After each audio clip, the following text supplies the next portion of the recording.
ማንም እየለጠለጠው የቆየ ቡድን እኛ ላይ መጥቶ ነጥብ ይዞ ይሄድ አይደለ?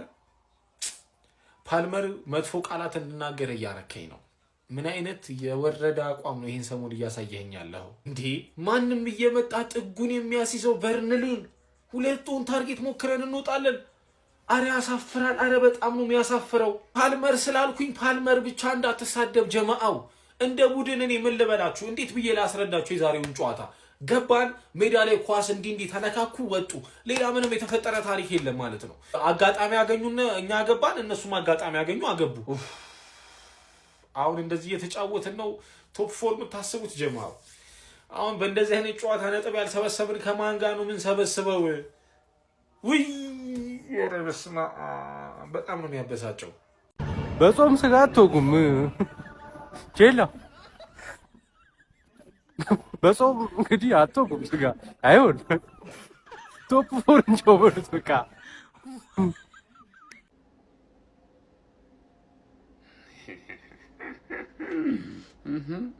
ጠገብሽ ቼላ ዘንድሮ ቶፕ ፎር አፈልጊም ማለት ነው አይደል? አገቢም ነው አገባም አሉ ይሄን ቶፕ ፎር ባዩ ማነው ቢሉ ሻሼ ነኝ ትርፍዬ ነኝ ዘንድሮ ትርፌ ሳናስበው ሶስተኛውና መጨረሻዋ ነው ጀም ወይኔ አንክማን ዘንድሮ ለቶፕ ፎር እየተጫወተ አይደለም። በጣም ያሰጋል። አንተ ነቅንቀውታል ደግሞ ባለቀ ሰዓት ላይ በእናትህ እኔማ ከምባክ ይሰሩበታል ብዬ አቻ ሲሆኑ ለነዛ መቋጠር ጀመርኩ። ለበርንሌ በማያከበኝ እኮ ነው። ምን አከበኝ? ምንም ግን በቃ አቻ ሲሆኑ ነሸጡኝና ማለት ነው። እንደተለመደው ቀይ ካርድ ያው አይተዋሉ። ቸልሲ ቤት ያው የወር ቀለባቸው ነው። ቀይ ካርድ ካላችሁ አይሆንላችሁም። ለማንኛውም ሃንግማን ቁርጡን ንገሪን በቃ የምሬ ነው። ተጋሪ ያለሽ አገኙ ቶፕ ፎር ግልጹን ንገሪን በቃ እኛ እሱን ነው የምንፈልገው። ቀልድ ነው እንዴ እነዚህ ያዙት? በውልቭዝ የሳቁብኝ ጠላቶችን በሙሉ የማብሸቅ ክፍል 1 ሃንግማን ቀይ ኤፍሲ። አንቺ ሰማያዊ ትለብሻለሽ ግን ቀይ ኤፍሲ አንቺ ራስሽ ቀይ ነሽ። ለንደን ብሉት ያለሽ አንቺ ራስሽ ቀይ ነሽ ማለት ስታንፎርድ ብሪጅ ራሱ ቀይ ነው። ዌስሊ ፎፋና ባለፈው ሲያለቅስ ብቻውን ዝም ስትሉት አስለቀሳችኋ። አቻ መሆኑ እኮ ጣጣ የለውም። ለቶፕ ፎር እኮ አቻ መሆኑ ጣጣ የለውም። በሜዳሽ አቻ መሆኑ ነው ችግሩ እኮ ገባሽ አይደል? በሜዳሽ አቻ መውጣት የለብሽም እኮ። ቋጠረብኝ ምናምን ብለሽ ብዙ እንዳትጨነቂ። እኔ ሰዓቴን አላባክንም አንቺ ላይ ማንም ቋጠሮ ሌሎች የሊቪ ማንቼ ምናምን ደጋፊዎች ወንድም ተላኮ ባይዘ እኮ በጥቅም ጉዳይ ቀልድ የለም ታውቂያለሽ አይደል? እነሱ ምናምን ናቸው እንጂ እኔ ማታ ነው 5 ሰዓት ስራ ያለብኝ። ባባዬ ምን አገባኝ እኔ ስለናንተ። ወረዳችሁ አልወረዳችሁ። ሌምሮ ሲኒየር ግን እንኳንም አልተሸነፈም። ምክንያቱም ፕሪሚየር ሊግ ከመጣ 1 ሽንፈት አልቀመሰም፣ 2 ሽንፈት ነው የቀመሰው በመድፈኛው ማለት 3ኛውን ስለምን ደግሞ በቅርቡ እንዳይሸነፍ አቻ እየወጣ ይጠብቀን እና ቀይ ይድገማ። በየጨዋታው ቀይ ተመልሷል።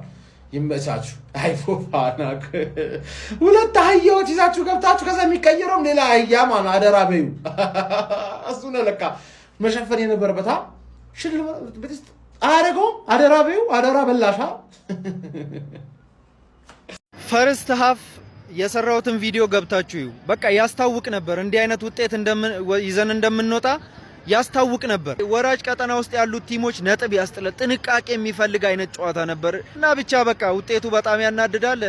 ኧረ በስመ አብ። ፎቃቃ ደግሞ በመከራ ይመለሳል። ከጉዳት በመከራ ነው የሚመለሰው። ምን አይነት ይሄ የጌም ፕላኑን እንዳለ ቀየረው። ምንም ማድረግ እንዳንችል አረገ። እነ ፓልመር በሱ ምክንያት ተቀይረው ወጡ ምናምን።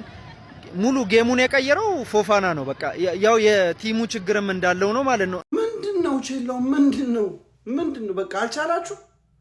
ተነኩራችሁ ፈልጌ አይደለም። ሁሌ ስለወያው አወራ ምናምን ስለሚገኝ ቼላው ይመችሽ። ለኔ ቦታ እየለቀቅሽ ያለሽ ይመችሽ። ጣጣ የለም። ነገር ግን አገባቢ ላሳምር ብዬ ነው። ስለወያለው ብቻ ነው ሁሌ የሚያወራው ምናምን እንዳይሉ ብዬ ነው። ዘንድሮ ፎከሳችን እሱን ያው ምናምን እንደምታውቀው ነው እንጂ አሪፍ ውጤት ነው ለሊቨርፑል። አሪፍ ነው ይሄ ሊቨርፑል። አግራችኋለሁ እኮ ሊቨርፑል የቻምፒየንስ ሊግ ቦታ ማግኘቱን አይቀርም። በዚህም በዛም በባሌም በቦሌም ነው አክቹአሊ በቦሌም ይሄው ባሌ እዚህ ጋር ጥሏል፣ ቦሌ ደግሞ እዛ ጋር ጥሏል። መርጠን ነው የምንገባው። ህፃን እያለን ታስታውሳላችሁ ስንጫወት ኳስ መርጠን አይደል ወይ ቼላው ወይ ትርፌን ምናምን መርጠን ነው ቻምፒየንስ ሊግ የምንገባው። ቻምፒየንስ ሊግ ቦታው የኛ ነው። ቼላው ግን ይመችሽ፣ ብዙም አይደብረሽ ነው። ላይክ አልደበረኝም እኔ ላስደብርሽም አልፈልግም በነቆራ ምናምን ነገር። ያው ዘንድሮ አላማችን ሌላ ነው። አላማችን ሰራ አድርጎ ከሀገር መውጣት ነው። ይመቻችሁ።